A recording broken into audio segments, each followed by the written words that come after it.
partout. Hey, les choses se passent. Il y a des miracles qui dans mon entier. Le sauveur Jésus-Christ est dans le monde.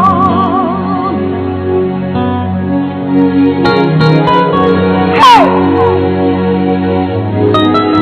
je suis l'Éternel des armées. Je suis le souverain roi. Nul ne semblable à moi, nul ne comparable à moi.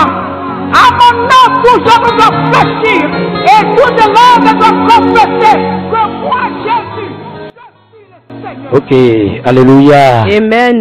Praise the Lord. Alléluia. Et midakbena testimony radio betuji no laukata. Remercie tous les auditeurs de Testimony Radio. Et maunira tuji no laukata ligapopoyami. Que l'Éternel bénisse tous nos auditeurs en ce moment. Miawe le tuji eye mijibe yadobe lakbele dukoyao. C'est vous qui sont à l'écoute et voulant prier avec ce peuple. Et l'onlontor le Christ me. Bien-aimés dans le Seigneur. Abale mi le kweroro yimi no nagloma egbe mi le jatozan ya. Comme nous le voyons et nous sommes en train de le dire, c'est aujourd'hui qu'on veut faire la veillée. Et en même temps, on est déjà dans la veillée. Je vais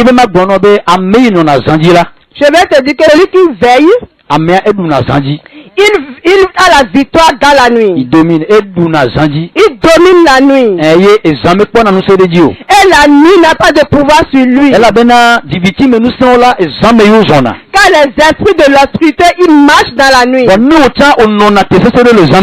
si toi aussi tu te tiens debout vraiment dans la nuit, si eux-mêmes ils te voient, ils disent que celui-là il est différent. Je te rassure que tu es comme tu es dans la nuit, tu vas avoir la victoire dans la nuit. Et maintenant tu vas avoir la victoire sur les esprits de la nuit. Dites-moi Amen. Bien-aimé dans le Seigneur. Toi et moi, on va invoquer l'Éternel. Il a dit invoquez-moi et je vous répondrai. Et je vais te montrer des grandes choses que tu ne connais pas. Je te rassure que avant que la veillée ne termine, on va te voir parmi les victorieux. On va te voir parmi les victorieux. Amen. Dites-moi Amen. Dites-moi Amen. Amen. Praise the Lord. Alléluia. La nuit, c'est ce qui va se passer, Je passe par cette opportunité. Je salue tous les auditeurs. Le groupe pour la prière nationale, internationale, le groupe pour la prière nationale et internationale, je vous salue. Je salue tous les fidèles de l'évangile de la grâce. Notre papa spirituel, Lumovi Doji Paul. Je te salue au nom de Jésus. On invoque votre esprit, n'a qu'à rester avec nous ici. Jusqu'à la fin pour que les produits se produisent. Ce que tu fais à travers l'homme de Dieu n'est pas assez. On s'est abandonné ce soir pour que tu puisses nous utiliser. Éternel, si nous te évoquons cette nuit, exauce-nous. Il y a une chanson qui dit Yomi Kimama Tonao Yomi Kimama Tonao Oh Yomi Kimama Tonao Bine Yomi Kimama Tonao Oh Dego Naya Marenu Gakako Abiao Ike Menya Ora Oh Dego Naya Marenu Gakako Abiao Ike Menya Ora Oh Dego Naya Oh Marenu Gakako Abiao Oh Ike Menya Ora Oh Dego Oh Naya Oh Marenu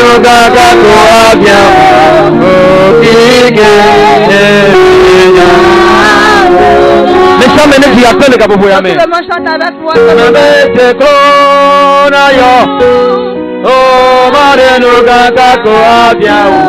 Oh, Tige, Tige, Menya, Ora. Yesu, Jeko, oh, Marenu Gagako Masukade. Oh, Tige, Menya, Ora. Jeko, Hey, millions de rôles, les ayamés. Millions de rôles, les ayamés. Oh, Jesus.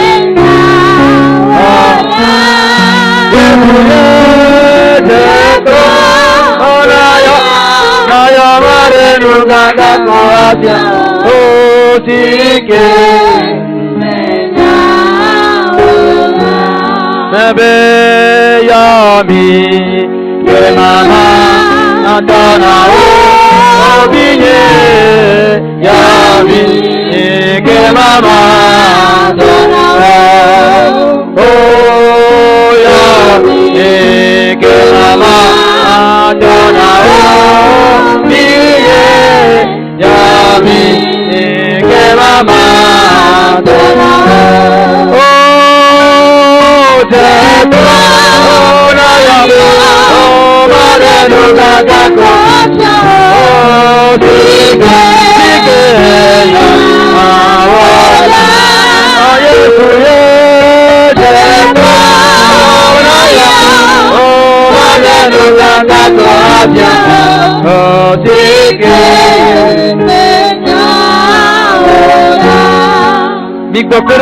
Amen. Amen. Amen. Amen. L'Éternel va vous visiter cette nuit. L'Éternel va parler dans votre situation. L'Éternel va se rappeler de vous aujourd'hui. Il va parler sur votre vie aujourd'hui. Je le répète encore. Avant de finir la veillée, des mystères vont se produire. Partout où vous nous écoutez, partout où vous nous regardez, tous ceux qui sont unis avec Testimony Radio, que l'Esprit de Dieu soit sur vous, que l'Esprit de Dieu vous visite, que l'Esprit de Dieu vous utilise, que les mystères se produisent dans cette nuit. Amen. Je vais dire au peuple que je suis assis ici dans l'onction. Je vais donner l'opportunité à l'enfant de David. L'enfant de David. Enfant David. Et il va faire le miracle. Il va se tenir dans l'onction. Et la victoire sera pour toi. On va donner l'opportunité. Président de l'église d'Aïo, comme la vie. Le président de l'église d'Aïo, comme la vie. De nous conduire dans la vie. Spécial pour sa vie. Amen.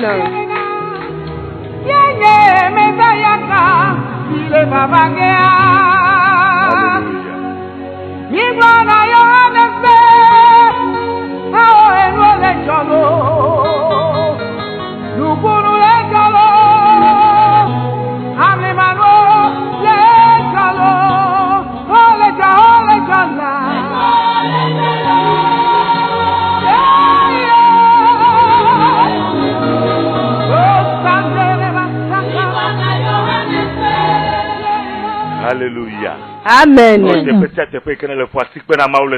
où tu te trouves, acclame l'Éternel cette nuit. Je dis acclame l'Éternel cette nuit. Toi et moi seulement, on va marcher dans l'onction de notre papa. Marche dans la foi. Je te demande seulement de marcher avec foi. Par cette nuit, maintenant notre papa les a ouvert la bénédiction.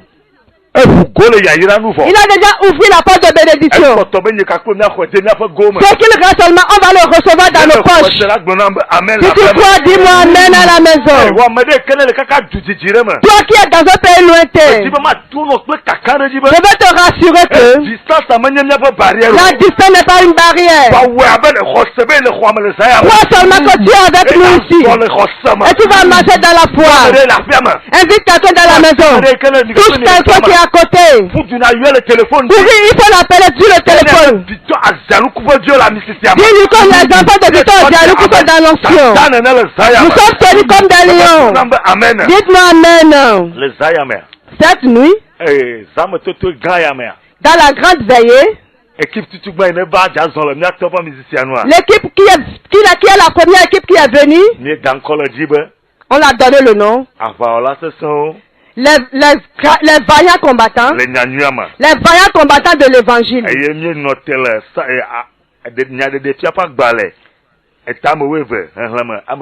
Et on s'est tenu sur le livre de l'Apocalypse chapitre 12 et le verset 11. C'est là qu'on a tiré notre puissance.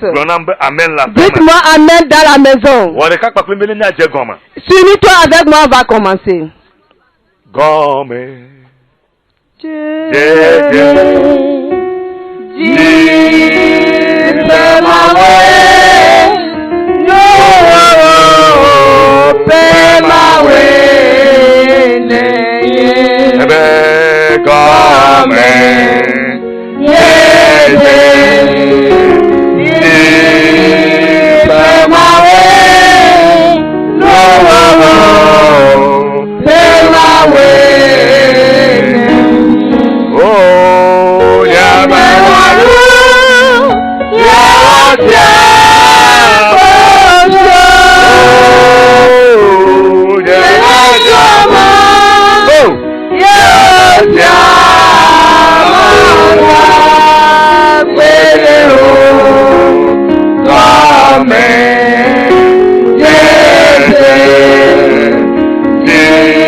Commence par bénir l'Éternel. Commence par lui dire merci. Le Dieu qui t'a conduit durant toute la semaine. Aussi on t'ouvre les yeux. Et on voit dans le choix spirituel spirituel. Comment l'ennemi, les hommes méchants sont levés contre toi. Les guerres se sont levés contre toi. Et l'Éternel t'a donné la victoire. Que Dieu l'a t'a protégé. Il t'a tenu dans ses mains. Et tes pieds n'ont pas foulé les pieds. Il a envoyé des gens te garder. Quand tu es sorti de la maison ce matin, tu vois comment l'ennemi s'est levé contre toi. Tu peux seulement dire à l'Éternel, c'est lui. Tu vas te rouler par ta pluie. Comment pas lui dire merci? Il est dit merci. C'est lui seul qui est digne d'être loué. Il y a un Dieu qu'on va remercier. Il y a un Dieu pour recevoir la bénédiction.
Pourquoi que le sommeil te prend? Lève-toi et ouvre ta bouche. Pour la vie de ta famille. Beaucoup de bonnes dans ton sommeil. Et il y a ceux qui sont révoltés. Il y a l'Éternel.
Toi et moi, on va encore prier cette nuit.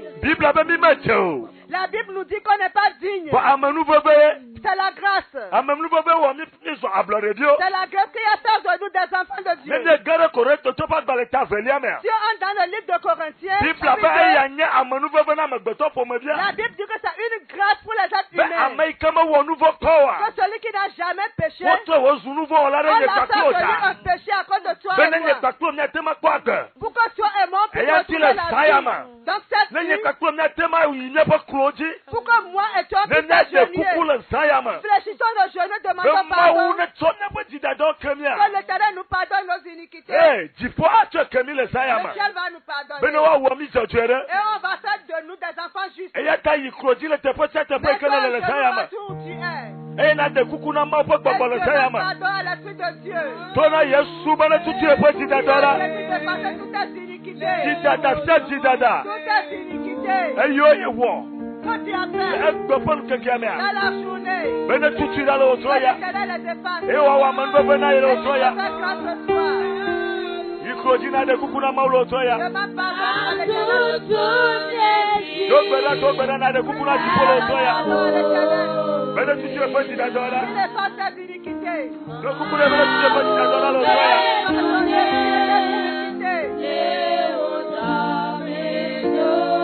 kukune le sayama.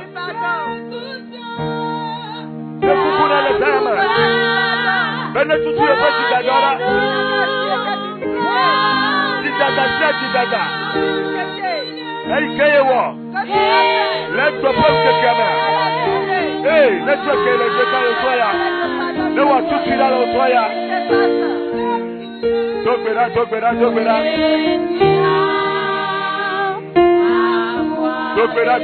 better, la femme. Hey, one minute can I fall in the car and the summer. Voilà le Seigneur encore. Hey, mais tu vas m'attendre, ben à demain de couper la main au soya. Le soya, mais. Mawa tout au dit là. Et on va applaudir le soya, mais. Alors ben c'est naturel le soya, mais. Ne va te courir que là.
Commence par invoquer le sang. Invoque le sang de Jésus. Le sang que Jésus a versé sur la croix de Calvaire. Le sang précieux.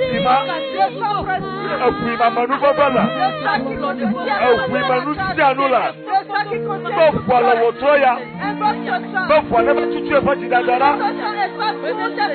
ce sang. Futa Jamal Sayama.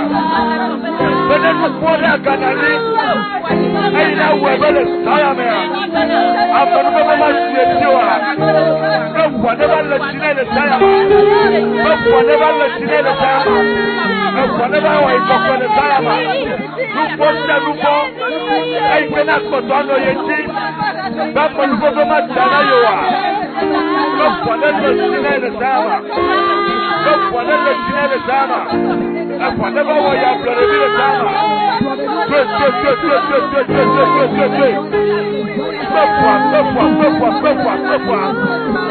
Jesus Christ peut voir. Soit appelé n'est pas voir. Fatima. Belle Sayama. Belle Sayama. Belle Sayama. Belle Sayama. Tokera la Sayama. Baba tokera la Sayama. Asema que nous le Sayama. Et la croix le Sayama. Eh, amanga atwapena. De papa ante kao. Amanga ante kao. Baba le kakala pema. Eh, de kupikama dala. Eh, uwekana le supula pema. Sayama. Eh, nena no connecte. Nena tema sofa lo soya. Eh, faawo wa brother lo soya. Makara dinao. Eh, so falande kao lo soya. Eh, falawa matobo tona le sayama. Eh, fala tutiro le sayama.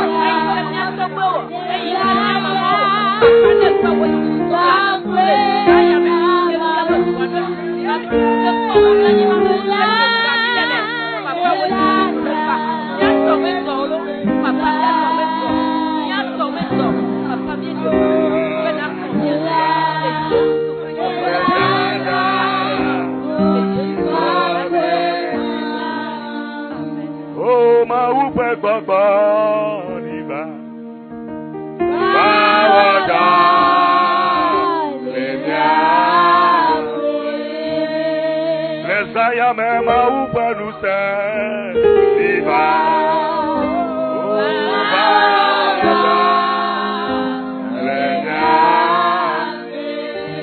Oh, Bawada.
Oh, ma usine subana. Oh, ma usine subana. Etoye, hallelujah.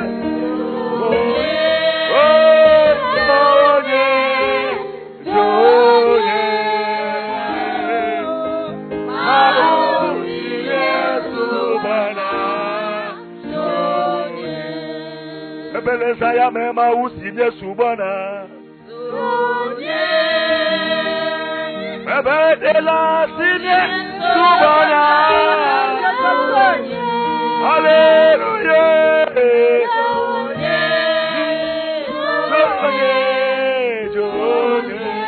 Ela Yesus. Usinya subana. Déjà il dit le sayam. Tu vas continuer cette nuit. Adona gbogbo kokwebe. Tu vas dire à l'esprit Gbogbo tia gbogbo. tout esprit. Eyone serohobe. Qui ont déjà Asama totoli. qui a la prière. Eyole jakawa bonuma. Ils ont ouvert la bouche. Bewa minya patotondora. On va parler de prière. Bemi na kodo nchiwa. On ne va pas trouver la Bem gbogbo kokwebe cho. solution. Nekene wa patoma. Ewa siole sayama. Yejina gbojwa. Yejina gbojwa. Gbojwa. Gbojwa. Ejo. Ejo. La femme gbojwa.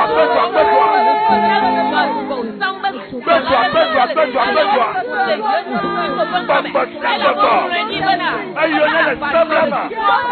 Ayone tochila o. Ayone la femme. Ayone la toba kodibo. Asociato. Mami. Ayone mutaklibo. Be sama totoya. Ade dinawa. Bati pomato. Bati pomato. Bati anegera basarama. Bati. Ejo. Mabodi na bejo. Bejo. Yeah. Ejo. Bejo.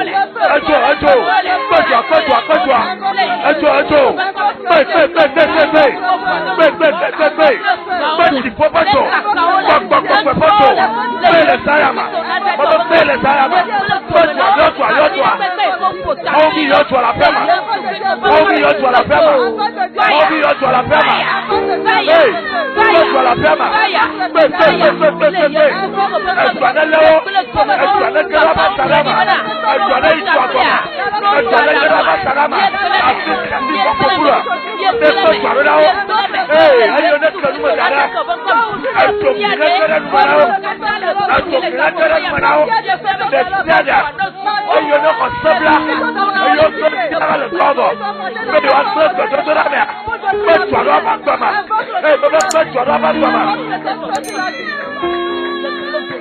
Yo trova sada de sede le yo su ko ba ko me ma ti de pepe ko ko ta kliro de kayo le soyo le toyo le yo ko te sede ma ti de pepe ko ko ta kliro le soya me yo ko wa yo ko pera be so de no ba sada me bomba de no to me ko na su bomba de baola de kakaola le so fan koma no vinya la ferme da. Mon frère m'a ça dans la maison. Hey, mais tu vas me tourner.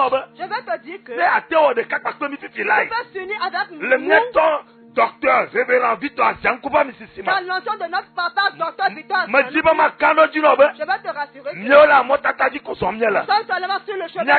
Moi d'abord. Le papa déjà mais à ce moment ça. Avec la femme. À parce que mille ça me tout avec nous dans la veillée. Ma souka ta brandala. Mais tu vas me tourner. Je vais te rassurer. Tu faut à l'auto. Tu faut à l'auto. Et moi tu vas me tourner. Je vais te rassurer. On va mettre le doigt collé. Toi qui es en train de te faire Sayama. Kassia madame. Touche ton frère. Si les acteurs soient le Sayama. On va invoquer le feu. Bobo. Tout esprit. Et il y en a le fond même. Qui sont dans la famille. Et il y en a web. Qui fait que. Ne voit le titre là. Donc on le bateau il n'a tout. Le Sayama.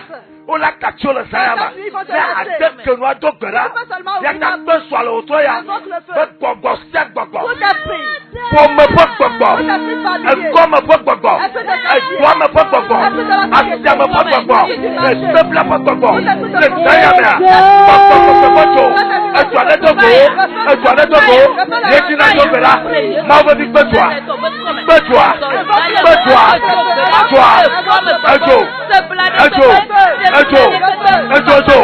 Fire. Holy Ghost. Holy Ghost. Holy Ghost.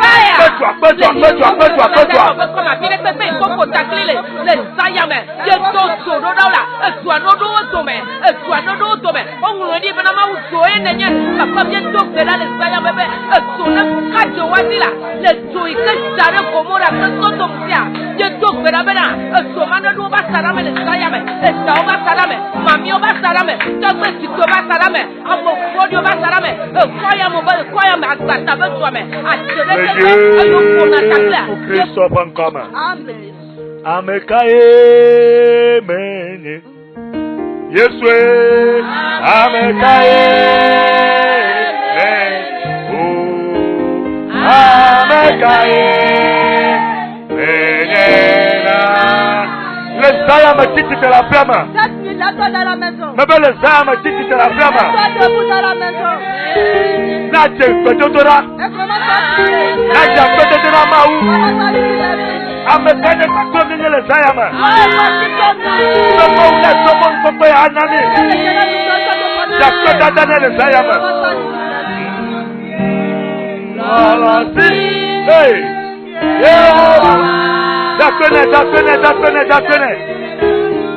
Oh,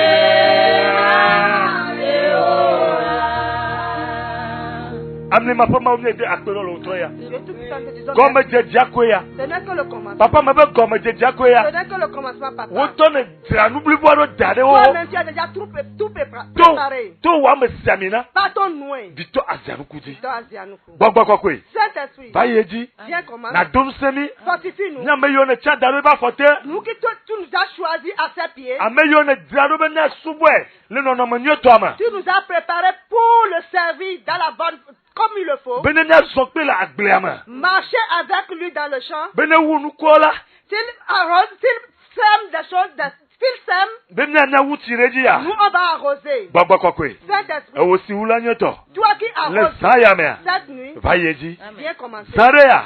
Tout à l'heure même, Adedoko ofia. tu vas te démontrer. La se sosoma. Dans la louange, Elle a benye nyebe la se sosoma la. parce que dans la Le louange, batina mlima. tu fais des miracles. Et ne zole Josaphat man quoi. Comme tu as marché devant La le papa, se chochomea. dans la louange, E nu gaucho. il y a des produits qui se sont Ayi me passés. ko swase pour quand de Jéricho. Après avoir loué, Papa ta menyebe loué, e nu gaucho. il y a des grandes Le choses qui se sont Otroya. passées ce soir. La menu bebe me. Par la grâce, Va zokpa pe mi la se sosoma. marche avec nous dans la louange. Amen. Amen. C'est peut-être te peut kenele. Partout où tu es, Mais dis matin on va na so oju kuvia. je vais te dire que prends le mouchoir. Elle avait mis les gens sortir na On tu veut as dit. louer l'éternel des armées. Hey, équipe ce serait le royaume. Il y a l'équipe qui est vraiment forte dans Ça la a no salle, jassé ce soir. qui va commencer par à louer Na l'éternel. bi nyam li bola zikpe wa ma. Mon frère, ma soeur, il faut te tourner par terre où tu Nous es. be o kuhia o. Oublie tes problèmes. Duwe na Yehowa. Danse pour Il l'éternel. faut astrole nous. Le ciel va tourner. Et que pour toi. maintenant tu as mon papa na nya dada Sylvie pa klebe équipe. On donne l'opportunité à De nous notre soeur acclamer la Sylvie fête. et son équipe de nous conduire dans la louange. Amen. Amen. Amen. Amen.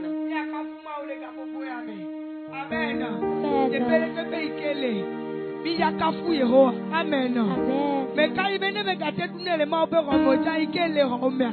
Agli allez que tu le otroya. Amen. Amen. Yo shaglana Israel viwobe wadira na wa maula wa bola tunazandako Hallelujah. Yo shaglana Israel viwobe wadira na wa maula wa bola tunazandako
Regale,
Sayama.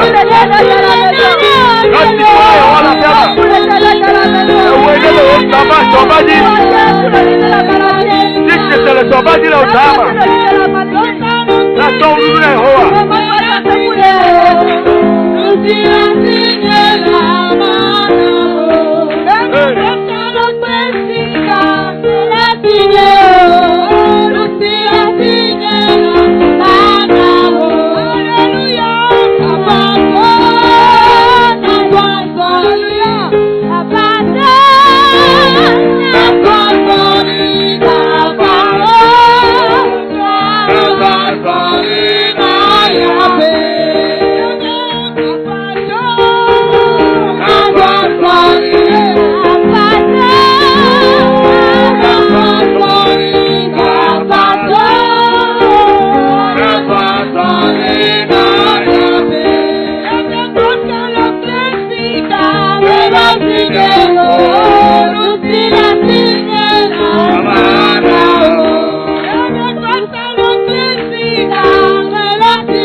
Jehovah.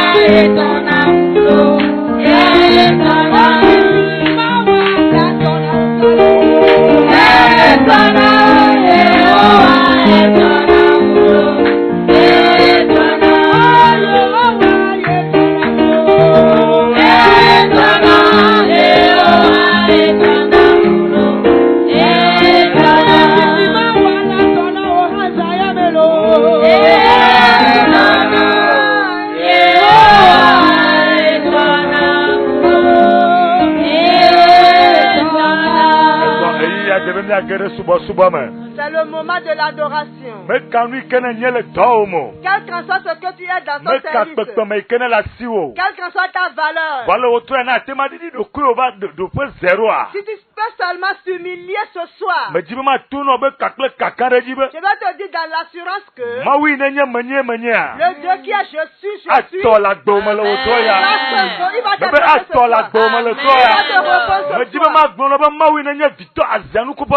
le Dieu qui est le Dieu de victoire, il va parler ce soir.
Hello.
katana zidori le fier ma voma pom kuma. Infirmière se tue devant la face. Nous avons katana zidori le fier ma voma pom kuma. Nous devant ce grand Dieu. Docteur Wochi le sayama. Écoute ton cœur, c'est Elle nous prenons le sayama. il te parle. Elle glognade dans le sayama. Je te dis quelque chose. Mais atema do tue. Si tu peux seulement Mais atema se fagba. si tu peux écouter Mais sa voix. atema do tue ko. Si tu peux seulement Ah, l'écouter. amle mama ou mal glognade dans le sayama. Ce mystère te dit quelque chose. Do tue. Écoute-le, écoute-le. Elle glognade nao. Il te parle. Dipolo pompono le Le sayama. ciel te parle cette nuit. Ah, dipolo pompono le Le sayama. ciel te parle cette nuit. Ovu diponu. Uji kokwele.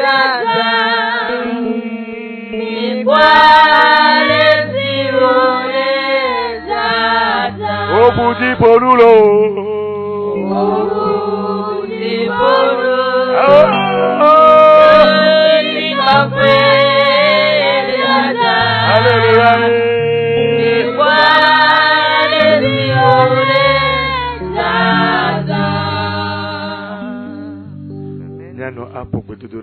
La maman fait la prière.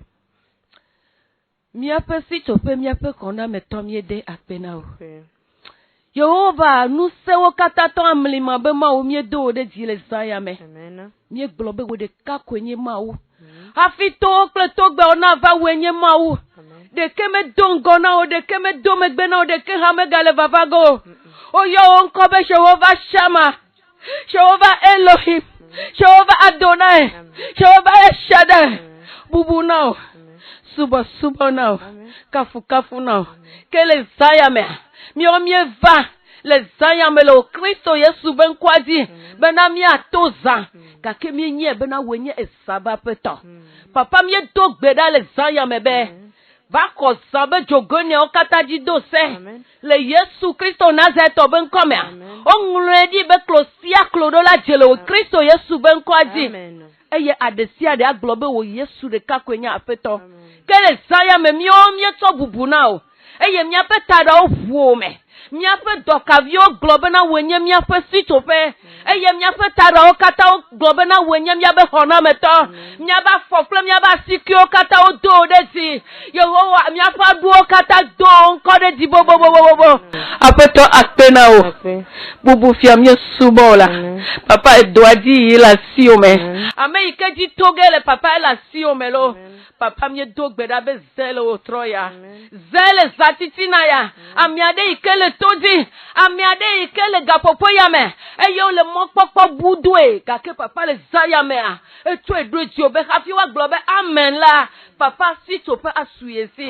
Kona me asuyesi. Eke ma peto fonu le zaya mo dolo le tozi.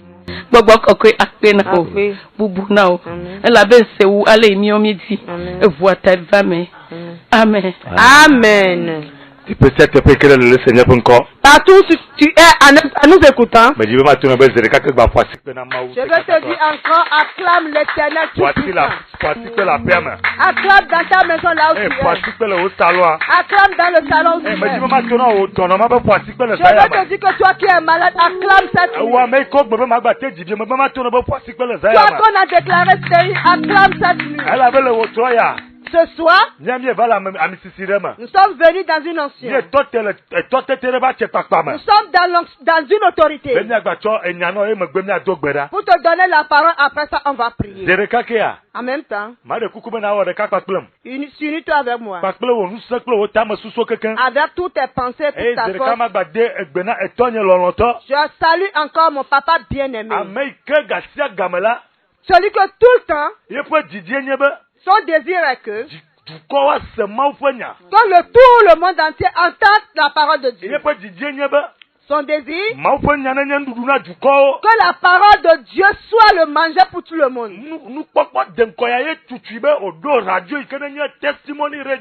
C'est cette vision qui l'a amené à créer Testimony Radio. Testimony Radio. Par Testimony Radio, toi qui es à l'Europe, toi qui es dans le groupe pour la prière, toi qui es notre partenaire, toi qui es ici au Togo, toi qui es fils ou fille de l'évangile de la grâce, bene ate amembe be watema tuo que tu puisses recevoir cette grâce. lewo to ya wore kakpa kle magba so bubune le zanya ma Sois uni-toi avec moi, on lui donne toute l'honneur. te pe ke wala Partout où il est, nyato notre papa, docteur révérend le docteur révérend, Azanuku Victor Azianoukou Victor, ale kana do radio ya comme tu as créé la radio, ne du ko le pa manu be ya quand au moment où le monde entier reçoit la grâce, mauna no to pa akpa lo fa no ko radio que l'Éternel te multiplie cette grâce, bele majijimea ça ne va pas durer. nya ko testimony ti bientôt Et on va encore trouver Testimony TV. Amen. berenchi ne ma de gbena mia no loloto Il faut me soutenir. Je vais saluer notre maman ameke la respectée. fe me da ko abla leji o La maman qui est à la maison, qui a serré sa nyonu fille. sasa La kako femme forte. ameke na le gbesoso Celle qui s'est préparée. ameke na galo avale mia me le studio atale sayama Celle qui combat pour nous qui sommes au studio cette nuit. be ma une babla leji ne Que l'Éternel lui serre les reins. mia no bubuto madame sika Notre maman respectueuse, maman Sika. be jipone gba yire gbogbo re Que le ciel le bénisse davantage. tout le monde papa ya di Je passe par cette me opportunité. do gbena pastor yo ne to groupe pour la prière ma Je salue tous les pasteurs venant de groupe pour la prière. leader vovovo ke nya to do le vovovo ma Tous les leaders établis dans le monde entier sona do ya po wa pour l'œuvre de Dieu. ma une ira miséricorde Que le Seigneur vous bénisse là mi aussi. ko Vous di papa êtes... gbedona Recevez miséricorde la salutation du ciel. me toro évangile de la grâce me akama ti se sonji Je tourne vers les ouvriers de l'évangile de la grâce. me toro titi odi Les anciens. me toro nyano titi ko nya to titi odi Les anciens, les e anciennes. me to di papa gbedona me Je vana mi vous le salue sayama du ciel. me toro hama popo pe hama Je dadoti salue tous les diacres et les diaconesses. me toro di papa gbedona me vana Je mi vous le toya salue du ciel. me toro ameyo do le position nenye non donné Je salue tous les non et ordonnés le groupe l'évangile de la grâce parce que le groupe pour la prière ma qui sont dans l'évangile de la grâce et Mais qui so- sont aussi dans le groupe pour la prière. me so di papa gbedona me vana mi Je vous donne les remerciements du ame ciel. siama ikena le semia po nko le sayama Tous ceux qui nous écoutent cette nuit, awe ikena va dona gbera paklo mi toi qui viens prier avec nous, awe ikena kona nya topo woji o toi qui reçois seulement les audios, eye ne gba le gbe soso lo to e mi et tu ato t'es gbera préparé ce soir pour prier, me so di papa gbedona me vana je lo te to ya salue du ciel. zerika ke ya Encore, le sayama cette nuit, me di be ma don kuno be équipe ne le sama tuma je vais te rappeler encore l'équipe qui est en train de faire la veillée. nyenye afa ola se so Nous sommes les vaillants combattants le nyanyama de l'évangile. nya po tanya lo to ya Notre thème de ce soir, ye le gbobe c'est ça qu'il nous dit. nebu wo jena Tu as Le perdu manyama, ton nyama. droit sans le savoir. nebu wo jena le manyama nyama Tu as perdu ton droit sans le savoir. novi loloto Bien-aimé, egbela aujourd'hui, nyo yo mi ba Kristo vio si on nous appelle les chrétiens, bo mi bu mi pa jena le manyama nyama re et on a perdu ce qui est notre droit sans le savoir, ale ke mi atema wo ade Kristo pe nyenye atio juko comment on peut révéler Christ au monde entier? bible be mi we nya kike ma pa ja La Bible nous dit nous sommes le ciel de la terre. ne je buye pa bidi se sere Quand le ciel va perdre sa saveur, ale ke wa gba tena bidi se se kike ma comment il peut donner de la saveur au monde entier? ne adu ne le totamare Si le pays qui est sur la montagne, no to nu to dire et si on le couvre, de wa gazin est-ce qu'on peut encore le voir? wa egbe Mais aujourd'hui, ye pa klo toi et moi, nyenye du ne le totama nous sommes le pays qui est sur la montagne. o to mi do li jete pe Et on nous a remplacés par le sel. wa mi bu mi pa bidi se se o Maintenant, on a perdu notre ne saveur. bu mi pa nyenye o On a perdu notre dignité. eya we be Kristo di nyenye ko yo tare nyantia Ça a fait que le chrétien qu'on nous a accordé, tia mama jesi tare nyanu le monde ne reconnaît pas ça à travers nous. Alléluia. Amen. Alléluia. Amen. Basta do nyele nyama. Suis-moi dans la parole. Wa merele le koma. Toi qui es dans le quartier, Eye ne nye Kristo to. tu es chrétien. Le cho o jena sa le manyama nyama. Maintenant, tu as vendu ton droit sans le savoir. La Dieu ben quand tu serve jenaro. Tu peux poser la question, pourquoi on dit que j'ai vendu mon droit? Ey me parle de Kristo pe kutete piao. Au moment où tu ne donnes pas les fruits de chrétiens, Eye koma le du forme lentio. et le quartier ils sont en train de moquer, ils se moquent de toi. Be no kwera ay chochi zakpe kali. On dit que de toi, que c'est toi qui vas à l'église matin soir. Mais rien ne change dans ta vie. Hey. Tu as perdu ta dignité. Tu as perdu ton pouvoir. Ton droit, tu l'as jeté. Alléluia. Amen. On va entrer dans la parole de Dieu. Maintenant, on va voir un jeune homme qui a perdu sa dignité. Si notre maman Sylvie est prête, on va entrer dans le livre de la Genèse 25. 23 à 24.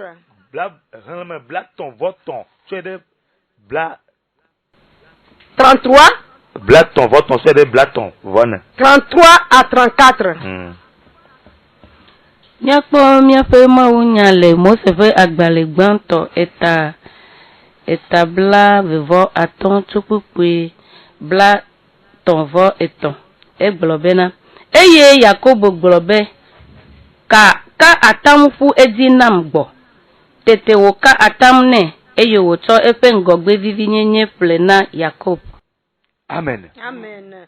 Obe eye Yakob gblɔ be. Et Jacob dit. Quand attends, jure-moi d'abord. Alléluia. Amen. Aujourd'hui, toi chrétien, sans le savoir, tu as juré. Quand l'ennemi t'a trompé un peu seulement. Et tu dis en toi, mais moi aussi je peux être quelqu'un un jour. C'est cette parole qui sort de ta bouche des fois. Si tu vois un féticheur en train de conduire une voiture, et tu poses la question, moi aussi un jour je peux acheter cette voiture. Je vais te dire que l'ennemi est en train de te tromper. Ce qui t'appartient. Et tu vas te lever pour les recevoir. Maintenant tu vends ça à l'ennemi. Tu vas à l'ennemi. Toi quelqu'un, tu as voyagé. Tu es en voyage maintenant. Quand tu as quitté le pays, les choses marchaient bien. L'ennemi a tapé la tête. Il t'a effrayé un peu seulement. Tu as appelé le papa. Oh, apprêtez-moi de l'argent. Quand tu as fait ça, il m'a envoyé. Allez faire le sacrifice pour moi. Quand tu as envoyé l'argent, on le sait bien, l'argent c'est le sang. L'ennemi t'a trompé. Tu as envoyé l'argent. On a fait le sacrifice. Il a retenu ce qui est appartenu. Ce qui vient pour toi, maintenant tu as donné un peu au diable. Le diable se tient sur ça. Il va totalement détruire ta vie. Le diable se tient sur ça. Toi tu as seulement fait les papiers. Pour faire un prêt. C'est seulement un vent qui a soufflé. Et l'ennemi t'a dit, il faut écrire comme Esaü, sans le savoir. Esaü a dit quelque chose sur sa vie. Il a dit que qu'est-ce que le droit d'aînesse va me donner. Voilà que moi un jour je vais mourir. Toi tu dis, c'est seulement ça que moi je vais signer pour me savoir un peu. Tu as oublié que tu as déjà signé les papiers. Est-ce qu'on a écrit, toi tu as signé? Tu as vendu le droit. Ça fait que aujourd'hui tu es devenu néant. Ça fait que tu es devenu quelqu'un qui se promène. Si tu quittes ici aujourd'hui, demain tu es de l'autre côté. Toi qui avais conduit des voitures, aujourd'hui tu n'as même pas vélo. Je vais te dire que cette nuit, si tu peux t'unir avec nous, si tu peux se t'unir avec nous, c'est la notion de notre papa Victor Asianou. Si tu peux te lever sur tes pieds. Comme on a dit, Habakkuk, écris la prophétie. Même si ça tarde, ça va porter cher. Cette nuit, quelle que soit comment tu tu as vendu le droit de l'Est, quand tu as vendu le droit, si tu te tiens avec nous, dans la veillée, et si tu lèves la main, dans la maison, dans la chambre, je vais te dire que le ciel va te témoigner de ta victoire. Le ciel va scier ta victoire. L'Éternel va verser ta victoire par l'onction de notre papa. Je crois bien. Je te rassure que quand la paix de mon papa, l'onction qui est sur sa vie, rien n'est. Et le Dieu de victoire ne peut pas faire. Cette nuit, tu peux laisser le sommeil. Et on va prier. Le ciel va prier. L'Éternel va te donner la victoire. Amen. Amen. Cette nuit, bien aimé, toi quelqu'un, tu es dans la maison. C'est la farine que tu as délayée avant de dormir. Quand tu nous as écouté, tu t'es levé. Ton droit, l'argent que tu as prêté, tout est gâté. Dans le quartier, on a seulement on a distribué des choses, tes enfants ont pris la vie, sont détruits. Je vais trouver les yeux là où tu es. On dit, on a distribué des cadeaux. Maintenant, Kofi est parti chez le féticheur. Et maintenant, là, le féticheur lui a dit, il faut prendre des cadeaux distribués aux enfants. Il a tué des bœufs. Il a préparé. À cause de ton ventre. On a donné ça à ton enfant. Quand tu as mis ta main dedans. À cause de ton ventre. Sans le savoir. Sans le savoir. On t'a donné un enfant. On a menti aux enfants. Voici un foufou bien préparé. Avec la viande. Voilà que toi tu ne dépasse pas la viande. Et le féticheur lui a déjà dit depuis. Maintenant, là, il va envoûter la viande. Préparer. Te donner. Toi qui t'es bien levé. Tes étoiles commençaient par briller. Maintenant, il t'a préparé ça. Sans le savoir. Tu as mangé. Tu n'as même pas prié. Parce que le ventre l'a affamé. Je prie, tu n'as même pas prié. Tes enfants ont pris, ils ont mangé. Ils ont vendu la destinée. Maintenant, on dit que celui qui donne à un enfant doit laisser sa joie. Toi aussi, tu as laissé ta joie.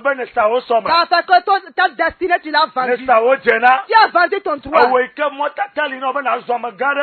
que le chemin est devant toi, tu vas devenir un grand quelqu'un. Regarde ta vie. Regarde ta vie. Toi qui priais. Toi qui vient de l'Europe. Toi qui es le stade de ce monde.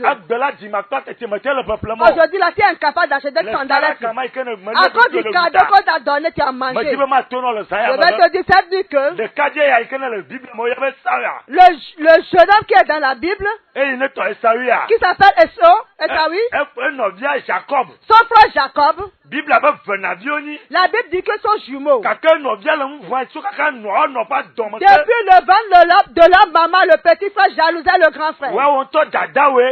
Toi là, c'est ta grande soeur. C'est ton grand frère qui est dans la maison. Quand il a vu ton étoile, il a vu ta destinée. Il a envié. Il dit qu'il va passer par tous les chemins pour t'humilier totalement. Tu es à l'extérieur, à l'étranger. Ça marchait bien. On t'a seulement demandé d'aider la famille. D'aider le village. Tu as envoyé de l'argent sans savoir. Aujourd'hui, regarde ta vie. Tu es nul. Je vais te dire que cette nuit, si tu peux te tenir debout, et tu peux faire des veillées, on va se lever pour dire à notre Dieu, le Dieu de victoire, qui te rétablit. Le ciel va te rebâtir. La grâce va te rebâtir. La maman continue la lecture. Dans le livre de Genèse, chapitre 27, 27, le verset 40. Woyi anyi wo, eye asubɔ nɔvi wo, ke ne ele ʋiʋlim la, ade woko kutira le woko di. Amen. Amen. Alléluia. Amen. Obénale. Vous dites. Jacob là. Jacob, Il a jalousé tellement son grand frère. Il a pris son droit d'aînesse. Oh. Quand Esaü est revenu du champ, maintenant Jacob a déjà tout pris. Il a déjà pris le droit d'aînesse. Il a déjà pris le droit, ce qui lui revient. La Bible dit Esaü s'est agenouillé au pied de son papa. Oh mon père! Il n'y a plus de bénédiction. Il n'y a même plus un peu moi et bien léché. Alléluia. Amen. Son papa a dit, j'ai déjà béni ton frère. C'est comme ça qu'on te dit dans le quartier. On a pris ta bénédiction. Toi qui venais bien, on a pris ta bénédiction. Rien ne peut marcher pour toi. Mais Isaac a dit quelque chose ici pour son fils. Alléluia. Amen. Dans le verset 40, il dit que tu vivras de ton épée. Est-ce que tu servis de ton frère quand tu luttes? Tu es en train de lutter, mais en errant. Est-ce que tu te lèves et tu pries? Est-ce que tu te réveilles? Le Dieu d'Israël, le Dieu, le rocher tout-puissant, va te doter. Et maintenant, il va te remercier. Alléluia. Amen. Praise the living God. Alléluia. Hey. Nade kamali. Il n'y a rien. Et Dieu ne peut pas faire. Oh,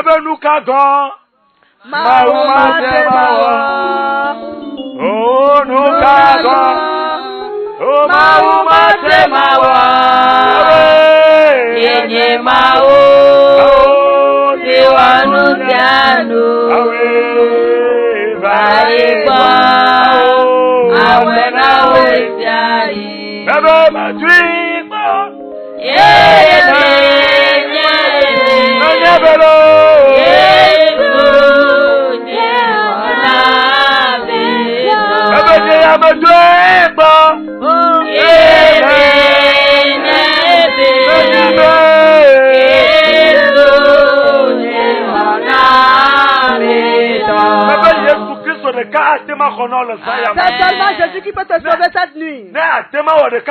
Si tu peux seulement finir avec nous. C'est testimony radio que tu écoutes.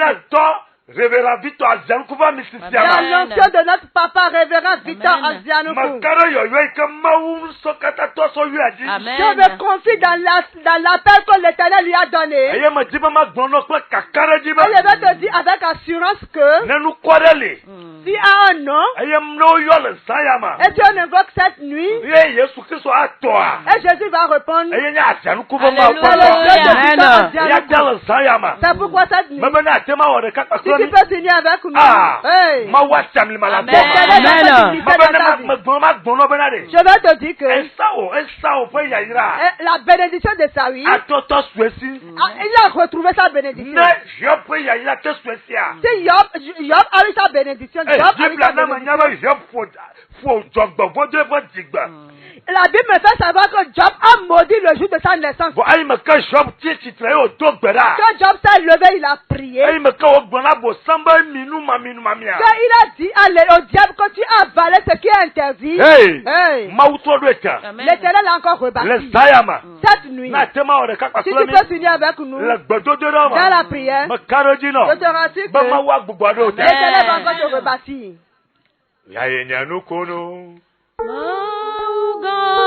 Oh,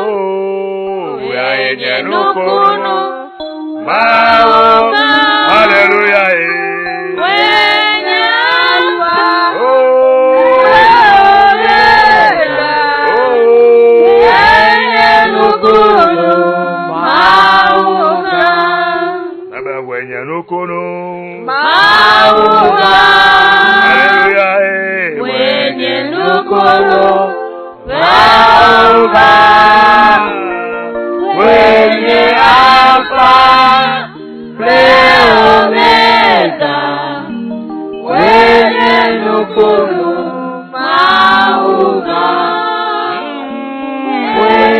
Alpha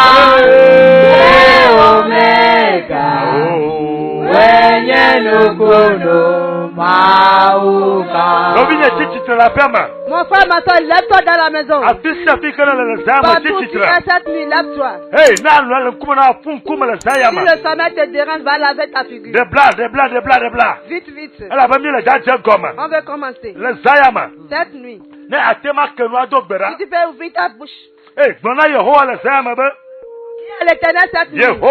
Éternel. Si j'ouvre ma bouche et je prie, comme un désir s'accomplit. Continue la prière en ce moment.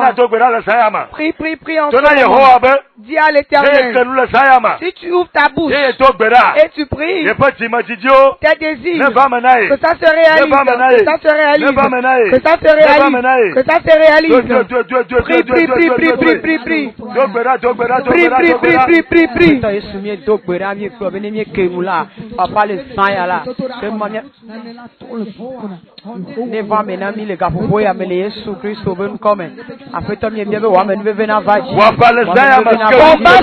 ouvre ta bouche. Ouvre ta bouche et prie.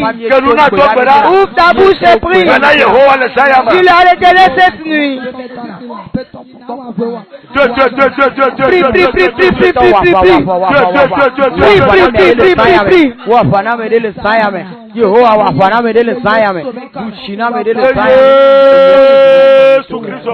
Au nom de Jésus-Christ, nous allons prier cette nuit. On va dire au ciel tout ce que nous avons mangé dans notre enfance et ce qui a pris notre droit cette nuit. Cet esprit et qu'il enlève dans nos corps. Continue la prière cette nuit. Prie, prie, prie, prie. Tout ce que tu as mangé depuis ton enfance. Peut-être que c'est ça tes parents qui t'ont conduit. Et c'est une idole. Ils ont donné quelque chose à manger. Cette nuit. Dans la grâce qui a été posée sur ton papa. Prie. Qu'il enlève de ton corps. Tout ce qui te fout dans ton corps. Qu'il enlève, qu'il enlève, qu'il enlève.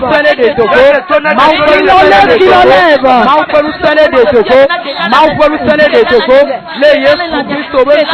Nous ne pouvons pas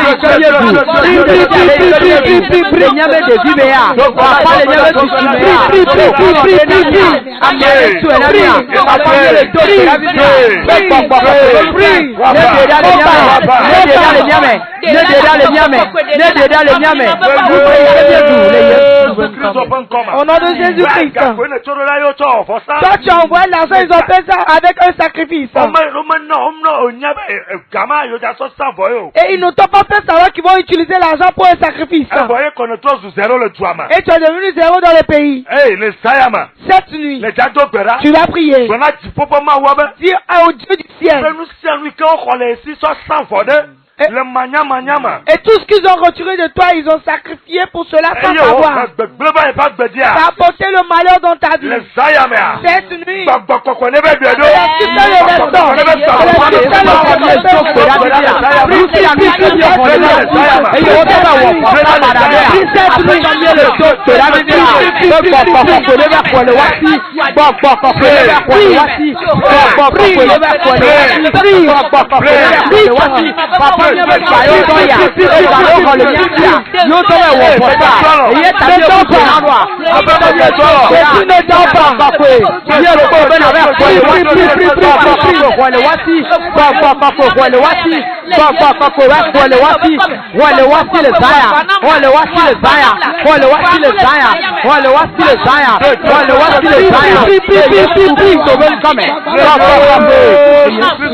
au nom de Jésus-Christ. Et toi, tu as seulement causé avec ton ami. Et qu'on va te promotionner. Et que ta marchandise fonctionne bien. Et il a enterré quelque chose dans le marché. Il a fait des choses sur la télé cette nuit. Si tu peux ouvrir ta bouche et dire au ciel. Tout ce qu'ils ont enterré sous ta marchandise. Dans le boulot. Et est-ce que tes copains rentrent dans la prière. tous ceux qui combattent, qu'ils combattent, qu'ils combattent.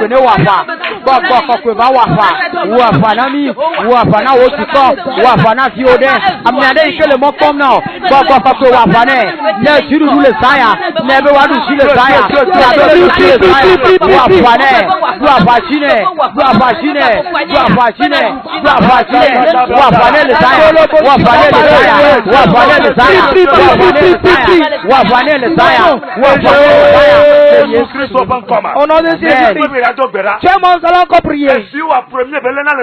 Et ton enfant n'est que le premier dans l'école. C'est un cadeau qu'on lui a fait. Ils ont retiré sa dignité. Cette nuit, Dieu au ciel, tout cadeau empoisonné, et que ton enfant a reçu, que tu as reçu, et ta vie est détruite, la vie de ton enfant est détruite. Cette nuit, le Père dans ta vie. Continue la prière,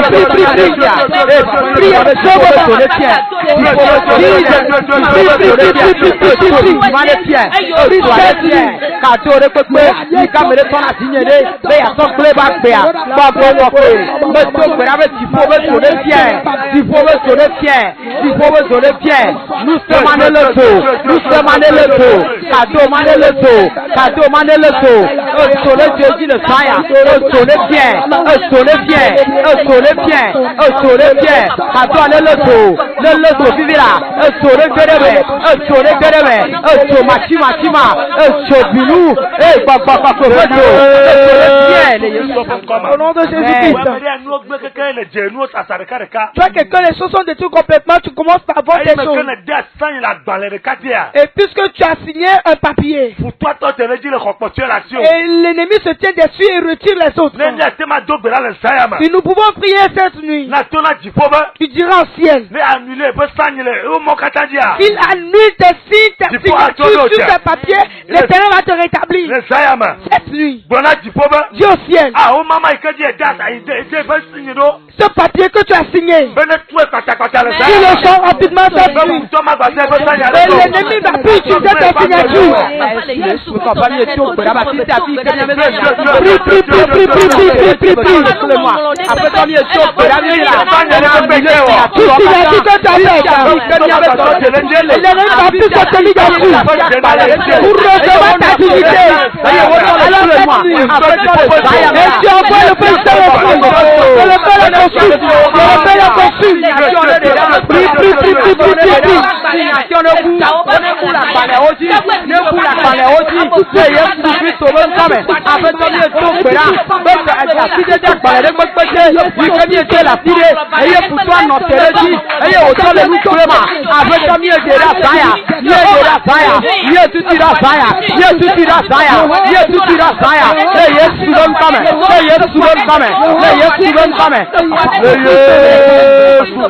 Au nom de Jésus-Christ.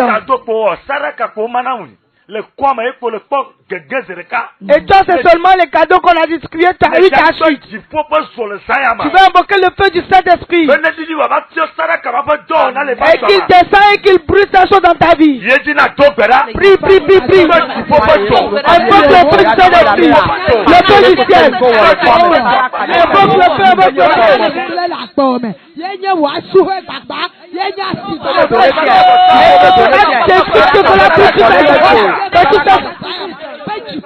Détruis ta vie.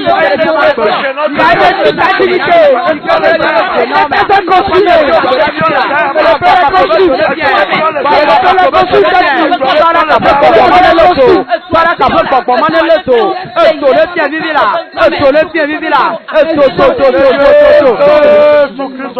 Au nom de Jésus-Christ. Et toi, tu as seulement fait le programme d'amener l'un de tes frères à l'Occident. Puisque tu n'as pas prié, l'ennemi s'est tenu dessus. Que vous tous vous n'irez pas. Que vous allez revenir et ces membres de sa famille iront. Et les choses sont complètement détruites dans le pays. Cette nuit, lève-toi. Et nous allons envoyer le Saint-Esprit. On va dire à l'esprit tout méchant et qui a écouté cet appel et il s'est levé contre toi pour te détruire. Détruire ton droit. Et le feu du Saint-Esprit les brûle. Et le feu du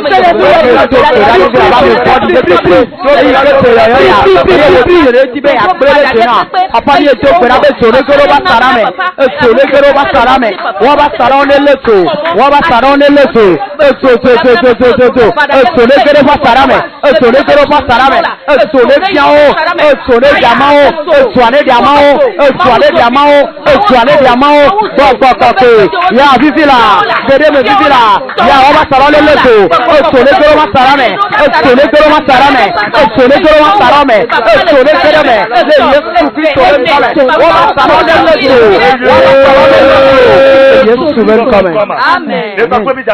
Toi et moi on va encore prier. Comme on a établi testimony radio, l'ennemi est en train de faire sa combat. Il ne veut pas voir son engagement. Toi et moi on va invoquer le feu cette nuit.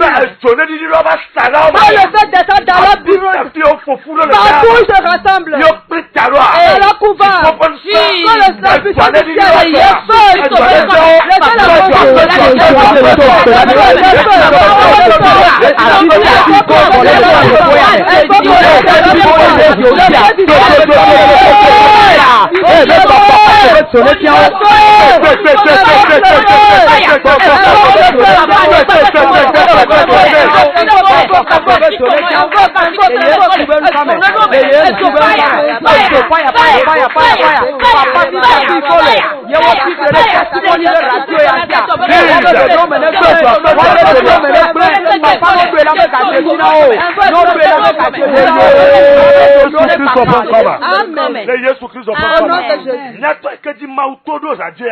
notre papa que l'Éternel a utilisé pour établir la radio, pour faire du bien au peuple.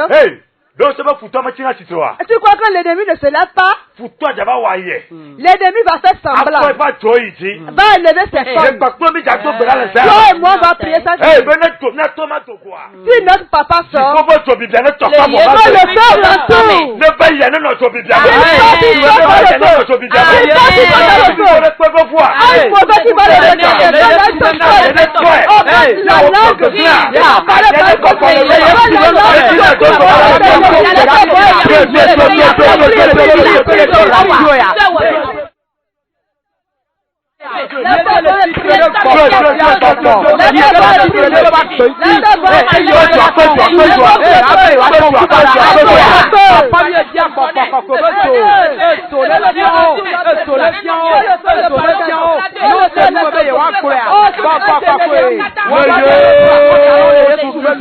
Amen. Mon frère, ma soeur, on parle du droit. Toi et moi, on va encore prier. Tout ce qui appartient à notre papa, sa femme, ses enfants, toute la richesse, सब dans l'œuvre de Dieu. Toute méchante qui va s'agenouiller, vous se levez comme lui. Amen.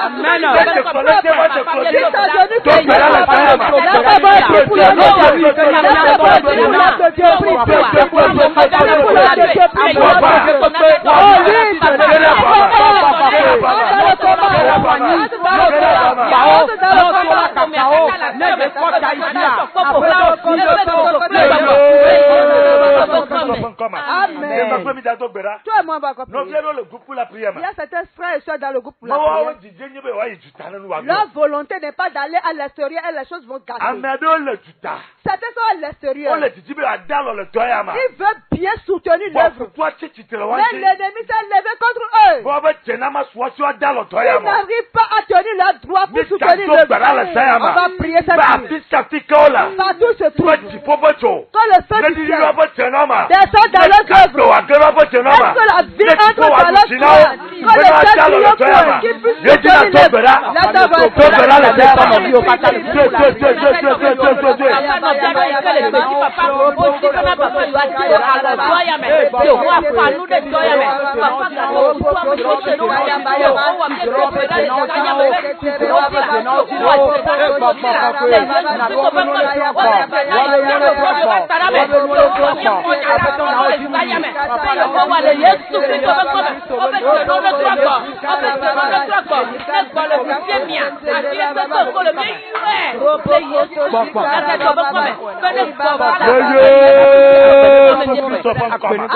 Le Jésus Christ soit pas comme nous dit longtemps.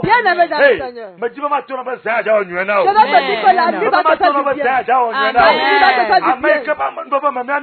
La grâce dans laquelle nous sommes. Celui qui a ton autorité comme nous sommes. Il a vu le